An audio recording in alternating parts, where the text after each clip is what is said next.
16일자 말씀, 우리 누가복음 12장 49절부터 59절까지 말씀입니다. 우리 한 절씩 기도하겠습니다. 저부터 읽겠습니다.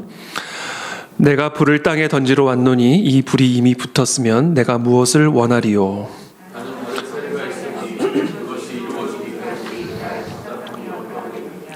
내가 세상에 화평을 주려고 온 줄로 아느냐? 내가 너희에게 이르노니 아니라 도리어 분쟁하게 하려 함이로라.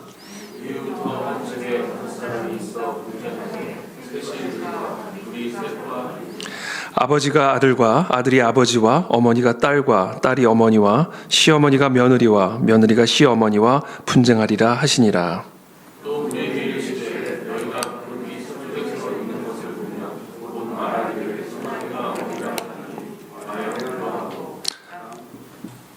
남풍이 부는 것을 보면 말하기를 힘이 더우리라 하나니 과연 그러하니라.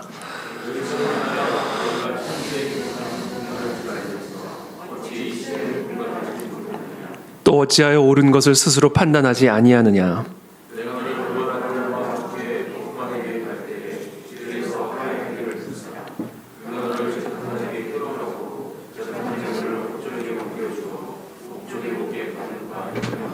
함께 읽겠습니다. 내게 이르노니 한 푼이라도 남김이 없이 갚지 아니하고서는 결코 거기서 나오지 못하리라 하시니라. 아멘. 네, 오늘 저는 이 본문 말씀을 어저께 본문 말씀과 좀 이어서 묵상을 했습니다. 어저께 본문의 말씀을 조금 더 좀 강화시켜서 좀 강력하게 우리들에게 말씀하시는 예수님의 마음, 그러니까 예수님의 안타까운 마음이죠. 예수님이 아주 안타깝고 또 아주 긴박한 예수님의 심정을 어제 본문의 말씀에 이어서 조금 더 강화시키시는 그런 말씀으로 저는 오늘 묵상을 했습니다. 그런 의미에서 제가 어저께 나누었던 말씀을 아주 간략하게만 요약을 하고 오늘 말씀을 이어가도록 하겠습니다. 우리가 다 기억하다시피 어저께 예수님께서는 이 마지막 때를 살아가는 우리들이 어떤 자세로 살아가야 할지 우리에게 말씀을 해주셨습니다. 이 세상의 끝, 인생의 끝을 염두에 두고 우리가 이 땅에서 살아갈 사명을 위해서 달려나갈 것을 예수님이 말씀하시죠. 마치 주인이 혼인집에서 돌아와 문을 두드리면 곧 열어주려고 기다리는 그런 종과 같이 살아야 된다. 그게 종의 사명이죠. 주인이 집에 왔을 때 문을 두드리면 열어주는 그것을 기다리는 사람, 그것이 바로 종입니다. 그러니까 종의 사명이죠. 그러니까 예수님은 언젠가 반드시 다시 오셔서 이 세상의 끝을 고하실 텐데 그 때를 기다리는 사람처럼 이 땅에서 그리스도의 종된 사명을 감당하는 그런 삶을 살아갈 것을 명령하시죠. 우리가 그렇게 살 때 예수님이 우리의 종이 되어주신다. 되게 파격적인 표현입니다. 수종을 들겠다라는 겁니다. 주인이 종들을 자리에 앉히고 나와서 수종을 들어주시겠다. 아주 파격적인 표현이죠. 그러니까 우리가 이 땅에서 복을 받는 비결, 우리가 참 복을 받아야죠. 복 없이는 살 수 없습니다. 하나님의 복을 받아야 됩니다. 하나님 사람을 창조하자마자 주신 게 복입니다. 복을 구하는 것에 대해서 일말의 죄책감이나 수치심을 느껴서는 안 됩니다. 우리의 가정이 복을 받아야 되고 우리 교회가 복을 받아야 되고 우리의 나라와 민족이 하나님의 복을 받아야 됩니다. 우리는 주저함 없이 하나님의 복을 구해야 합니다. 예수님은, 그 하나님은 우리에게 복을 구하지 말라는 말씀을 하시는 것이 아니라 복을 받기 위해서 어떻게 해야 되는지를 말씀하시는 것이죠. 신명기 말씀 전체가 뭡니까? 어떻게 하면 복을 받을 수 있을지. 하나님의 말씀을 따라 지켜 행하면 복이요, 그렇지 않으면 저주다. 에발산에서는 축복을 선포하고, 그리심산에서는 축복을 선포하고 에발산에서는 저주를 선포하라. 말씀의 순종 여부에 따라 복과 저주가 갈린다. 복에 대한 이야기를 계속해서 하시는 것이죠. 오늘 본문, 어제 본문 말씀도 마찬가지고 오늘 본문 말씀도 마찬가지입니다. 우리가 어떻게 하면 이 땅에서 복을 받을까? 그것은 바로 사명을 위해서 살아가는 사람이 되어야 된다라는 겁니다. 우리가 하나님을 위할 때 하나님이 우리의 수종을 들어주신다. 그것이 어저께 말씀이죠.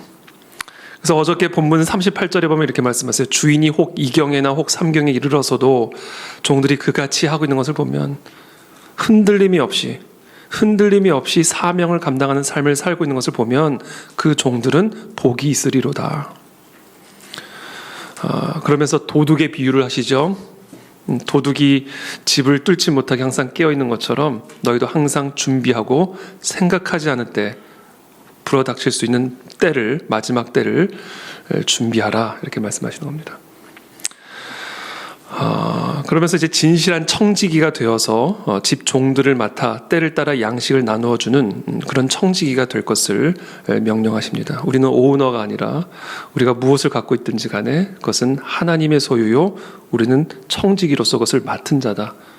그래서 특별히 그래서 어저께 본문에서 예수님은 우리의 사명을 우리가 가진 것과 연계를 시키십니다. 우리가 맡은 것과 연계를 시킵니다. 우리의 맡은 것으로, 우리에게 주어진 가진 것으로 그리스도의 사명을 위해서 살아갈 때 하나님은 더 많은 것들을 우리에게 맡길 것이다 라고 말씀을 하십니다. 그러면서 주인이 더디오리라, 마지막 때를 염두에 두지도 않고 그냥 내게 맡겨진 것을 마치 내 것인 양 먹고 마시고 내가 취하게 되면 생각하지 않은 날, 알지 못하는 시각에 그 종의 주인이 이르러 엄히 때리고 벌을 내리실 것이다, 맞을 것이다, 이렇게 아주 엄중하게 경고하는 것. 사명을 위해서 살지 않는 종은 그냥 살다가 죽는 게 아니라 심판을 받을 것임을 아주 엄중하게 경고하시는 말씀이죠. 그래서 우리 그 안에 진리교회 모든 성도님들은 정말 사명을 위해서 달려나가게 되기를 축복합니다. 정말 한 분도 빠짐없이 우리에게 맡겨진 이 사명, 우리에게 맡겨진 그 모든 것들을 가지고 하나님의 나라와 그 의를 위해서 헌신하고 달려나가는 그런 하나님의 거룩한 종이 다 되시기를 예수님의 이름으로 축복합니다. 그 말씀을 조금 더 강화시키시는 거예요. 49절에 내가 불을 땅에 던지러 왔노니 이 불이 이미 붙었으면 내가 무엇을 원하리요. 이 불의 정체가 무엇일까를 우리가 여러 가지로 해석을 할 수가 있겠습니다만, 저는 이 문맥상에서 지금 불을 땅에 던지러 왔다, 불이 이미 붙었으면 내가 무엇을 원하리요. 예수님이 여기서 말씀하시는 불은 저는 열심으로 해석을 했습니다. 열이죠. 열심이 뭐예요? 마음에 불이 붙은 게 열심입니다. 예수님이 이 땅에 오신 이유가 지금 이렇게 잠들어 있는 종들,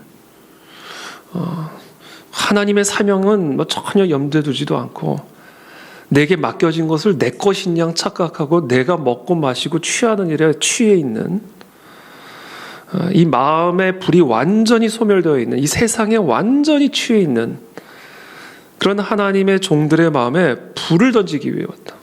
불을 땅에 던지러 왔다. 여러분, 땅에 불이 붙습니까? 진짜 우리 마음이 그렇게 땅처럼 돼버렸다는 거. 불이 붙을 수 없는 땅과 같은 상태. 땅에 붙어버려가지고 땅의 것, 땅의 음식, 땅의 것으로 먹고 마시고 취해 있는, 그래서 우리의 마음 자체가 땅같이 돼버린 이 마음에 하늘의 불을 붙이시기 오셨다라는 겁니다. 저는 이번 우리 에스더 금식 기도회 기간 동안에 땅과 같이 소멸된 우리의 마음밭에 정말 하나님으로부터 임하는 이 불이 붙게 되기를 축복합니다. 하나님의 나라, 하나님의 사명을 위해서 열심히 회복이 되는 그 금식을 통해 이 땅의 양식을 끊음과 동시에 하늘로부터 임하는 양식, 하늘로부터 임하는 그 불이 있거든요. 정말 하늘로부터 내 마음에 붙는 불이 있습니다. 그것을 우리는 성령의 감동이라고도 표현할 수가 있고요. 이게 그냥 확 정신이 차려지는 거죠. 마음이 갑자기 뜨거워지는 거죠. 그것을 위해서 오셨다. 저는 오늘 이 49절의 말씀이 이번 에스더 금식 기도회를 통해서 하나님이 우리에게 하고자 하시는 일임을 믿습니다. 내가 불을 너희 땅같이 소멸된 너희의 마음밭에 붙이고자 하노라. 그렇죠? 50절에 나는 받을 세례가 있으니 그것이 이루어지기까지 나의 답답함이 어떠하겠느냐. 그러니까 예수님의 답답한 마음, 그렇죠? 나는 받을 세례가 있으니, 여기서 말씀하시는 받을 세례라는 것은 글쎄요, 십자가의 죽음, 그리고 그 죽음을 이기고 부활, 성령의 능력으로 부활하셔서 승천하신 이후에 이 땅에 성령의 세례를 베푸시죠. 나는 받을 세례가 있으니 그것이 이루어지기까지. 그러니까 저는 이 말씀을 이렇게 묵상을 했습니다. 예수님께서 이제 장차 십자가에서 죽으시고 부활하신 이후에 승천하신 다음에 하나님께서 약속하신 불세례, 성령의 불을, 불처럼 바람처럼 임하시는, 불바람처럼 임하시는 그 성령의 세례가 이루어지기까지 나의 답답함이 어떻겠느냐. 그래서 저는 이 말씀을 통해서 이 예수님의 이 간절함, 그렇죠? 땅같이 메말라져 버린 이 땅의 하나님의 종들을 향한 이 답답함을, 또 이 간절함을 제가 오늘 이 두 구절의 말씀을 통해서 한번 묵상을 해보았습니다. 예수님의 마음이라는 거죠. 예수님의 마음. 그러면서 51절에 이렇게 말씀하세요. 내가 세상에 화평을 주려고 온 줄로 아느냐. 내가 너희에게 이르노니 아니라 도리어 분쟁하게 하려 함이로라. 이후부터 한 집에 5사람이 있어 분쟁하되 셋이 둘과 둘이 셋과 하리니 아버지와 아들과 아들이 아버지와 어머니가 딸과 딸이 어머니와 시어머니가 며느리와 며느리가 시어머니와 분쟁하리라 하시니라. 여러분, 이 불은 되게 어떻게 보면 좀 양면적인 면이 있죠. 불은 우리에게 엄청난 에너지를 가져다 줍니다. 화력을 주죠. 화력. 불에 힘이 있습니다. 그러나 이 불은 재로 만들어 버리죠. 그러니까 소멸시켜 버리죠. 불에는 진짜 양면성이 있어요. 불은 우리에게 힘을 줌과 동시에 우리를 뒤게 만듭니다. 이 불에게는 양면성이 있죠. 그래서 똑같은 불을 통해서 누구는 힘을 얻지만 그 똑같은 불 때문에 누구는 딥니다. 이게 양면성이 있는 겁니다. 하나님의 불도 마찬가지. 하나님의 불이 임할 때 그 불이 이렇게 분쟁을 일으켜, 분리를 일으킨다. 디비전이라고 되어 있어요. 영어 성경에. 이렇게 분리를 일으킵니다. 불을 받은 자와 불을 받지 않은 자 사이에 아주 명백한 분리가 일어납니다. 성령의 불로 말미암아 마음의 감동을 받은 자와 마음의 감동을 받지 않은 자 사이에 분리가 일어납니다. 분리가 일어날 수밖에 없습니다. 삶의 목적, 삶의 관점, 삶의 이유, 이 모든 것들이 완전히 달라져 버리기 때문에 그게 서로 부딪힐 수밖에 없어요. 가까울수록 부딪힙니다. 가까울수록 부딪히게 되어 있어요. 나랑 한 몸이라고 생각했던 사람일수록 더 부딪히게 되어 있습니다. 그래서 이 불이 임하게 되면 즉각적으로 어떤 현상들이 일어나냐면 한 몸이라고 생각했던 집안 안에서부터 분리가 일어난다. 분쟁이 일어난다. 아버지와 아들 사이의 분리. 그렇죠? 그러니까 어머니와 딸 사이의 분리, 시어머니와 며느리 사이의 분리. 이 분리가 일어납니다. 이게 하나님이 하시는 일이죠.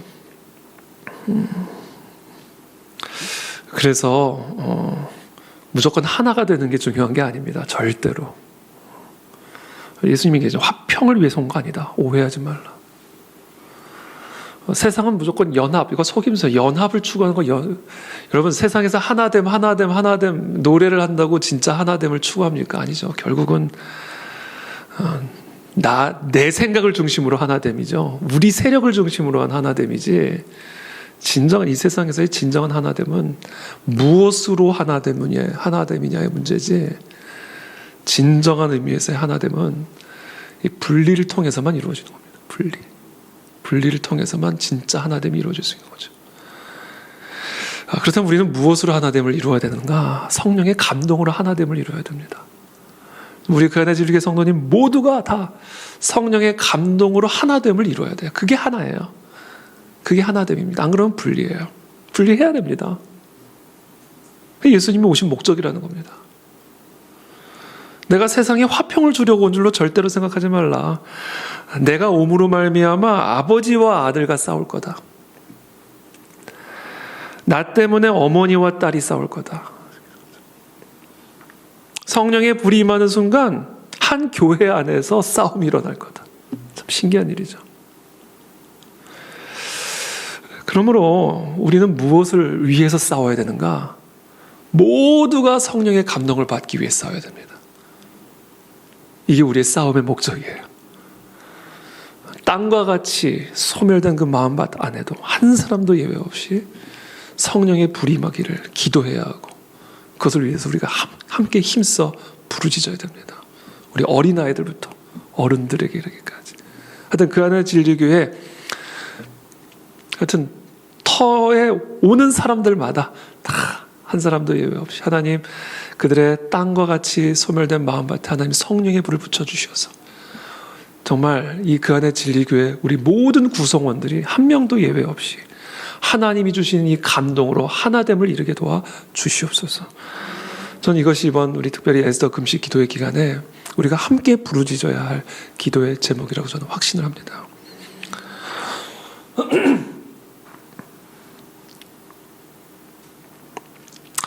또 우리에게 이르시되 54절 너희가 구름이 서쪽에서 이는 것을 보면 곧 말하기를 소나기가 오리라 하나니 과연 그러하고 남풍이 부는 것을 보면 말하기를 심히 더우리라 하나니 과연 그러하니라.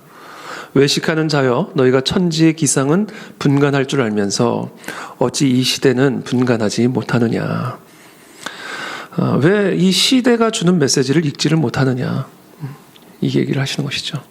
천지의 기상은 보면 천지의 기상을 통해서 그 기상이 주는 메시지를 듣고 아침에 우비를 챙기든 우산을 챙기든 옷을 거기에 맞게 입든 그렇게 천지의 기상이 주는 메시지에는 그렇게 민감하게 반응을 하면서 어떻게 이 시대가 주는 하나님의 메시지에 대해서는 그토록 무감각하냐.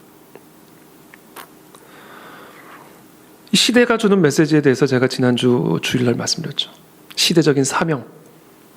우리가 이 시대 속에서 왜 살아가야 되는지를 이 시대를 통해서 말하고 있지 않냐. 이 시대 속에 왜 그 안에 진리교회를 세웠는지를 이 시대가 지금 말해주고 있지 않냐. 또 어떻게 그것을 듣지를 못하고 있느냐. 통일한국, 선교한국 다음 세대. 그렇죠?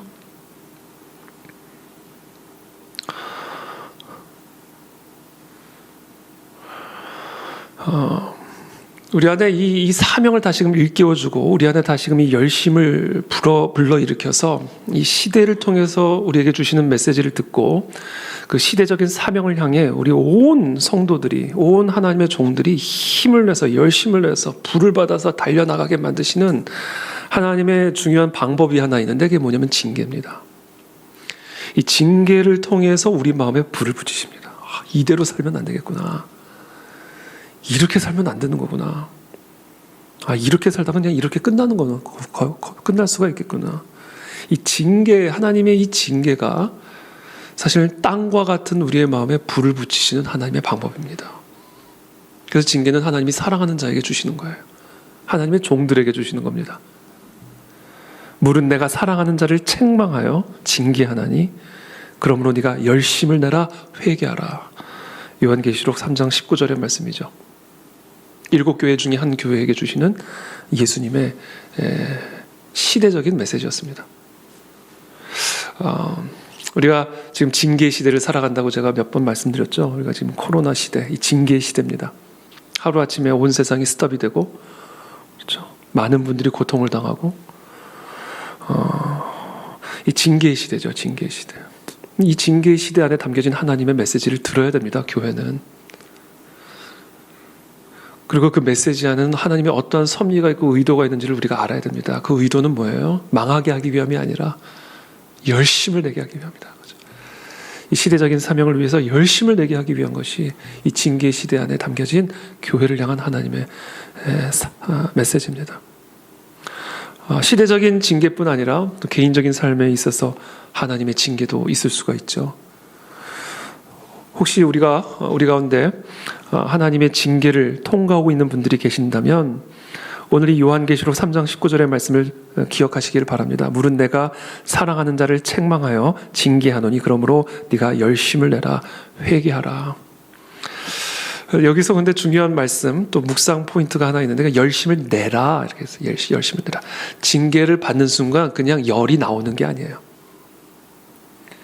우리의 선택에 따라 열 받을 수가 있는 거고요. 열을 낼 수가 있는 겁니다. 징계적인 상황에 처하게 되면 열을 좀 받죠. 우리가 열을 받습니다. 불평, 불만이 나오고 그렇죠? 그래서 이 열을 받으면 이 열을 받은 열은 어떻게 보면 파괴적인 힘을 발휘하게 됩니다. 그렇죠? 불평, 불만, 짜증, 절망 이와 같은 열매들을 맺죠. 그러나 우리가 정말 이 징계를 통해서 우리의 마음에 그래 이게 이 징계 안에 이와 같은 하나님의 메시지가 있지. 그러므로 내가 더욱 열심을 내야 되겠다. 하나님을 위해서 더욱 열심을 내야 되겠다. 이것이 하나님이 내게 징계를 우리 모두에게 징계를 허락하신 이유이다.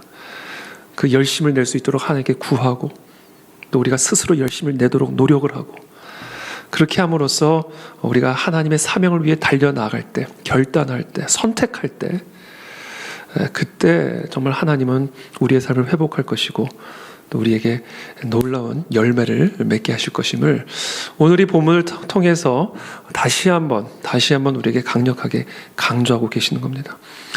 57절에 또 어찌하여 옳은 것을 스스로 판단하지 아니하느냐. 스스로 판단해야 된다는 거예요. 시대의 징조를 바라보면서 내 삶의 여러 가지 기상 상황 상태들을 분별하면서 스스로 판단을 좀 해야 된다는 겁니다. 좀 생각을 해야 된다는 거예요. 각자의 상황에 지금 하나님이 이와 같은 상황들을 연출하고 계시고 이끄시는 그 이유와 목적을 좀 판단을 해야 된다는 겁니다. 네가 너를 고발하는 자와 함께 법관에게 갈 때 길에서 화해하기를 힘쓰라. 그가 너를 재판장에게 끌어가고 재판장이 너를 옥졸에게 넘겨주어 옥졸이 옥에 가둘까 염려하라.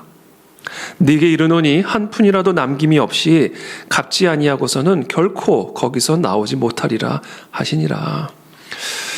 저는 이 말씀이 너무 조금 문맥에 묵상의 흐름에 좀 생뚱 좀 맞아서 어떤 의미일까 생각을 했는데 이 말씀은 결국은 마치 이건 비유죠.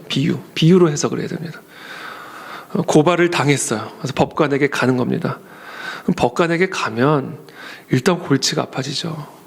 법의 심판을 받기 전에 정말 심판을 받기 전에 빨리 화해하라.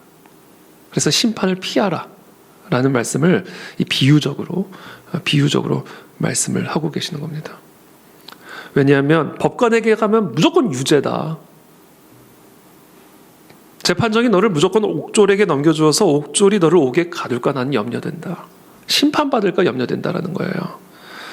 네게 이르노니 한 푼이라도 남김이 없이 다 갚지 아니하고서는 결코 거기서 나오지 못하리라 하시니라. 그러니까 이 하나님의 심판을 피할 수가 없다라는 얘기입니다. 그러니까 심판 받기 전에 빨리 화해하라. 빨리 열심을 내라. 빨리 회개하라. 그것이 징계의 목적이다. 징계가 최종적인 심판으로 마무리되지 않도록 하나님의 징계 앞에서 다시금 열심을 내고 회개하여 하나님과 화해하라. 하나님의 그 사명을 위해서 다시금 불을 붙여서 열심을 내라. 이것이 오늘 예수님께서 아주 강력하게 강조하고 또 강조하시는 그 예수님의 말씀입니다. 그래서 저는 오늘 이 예수님의 말씀을 묵상하면서 예수님의 이 아주 긴박하고도 간절한 마음을 좀 깊이 느낄 수가 있었습니다. 그래서 저도 오늘 저와 여러분들에게 이 마음이 전달되기를 성령님께 간구하고 정말 땅과 같이 메말라져 버린 우리의 마음밭에 이 성령의 불이 다시금 붙어서 하나님의 사명을 위해서 정말 열심히 나가는 좌우 따지지도 않고 그냥 하나님의 사명을 위해서만 그냥 달려나갈 수 있는 우리의 통일 한국을 위해 선교 한국의 시대를 위해 특별히 지금 다 무너져버린 다음 세대들을 일으키고 살리기 위해서 우리에게 맡기신 그 모든 것들을 가지고 아낌없이 쏟아붓는 그 열정에 하나님의 종들이 회복되어지기를 이 시간 기도하고 또 그런 에스더 금식 기도회가 되기를 예수님의 이름으로 기도합니다. 우리 함께 기도하며 나가겠습니다.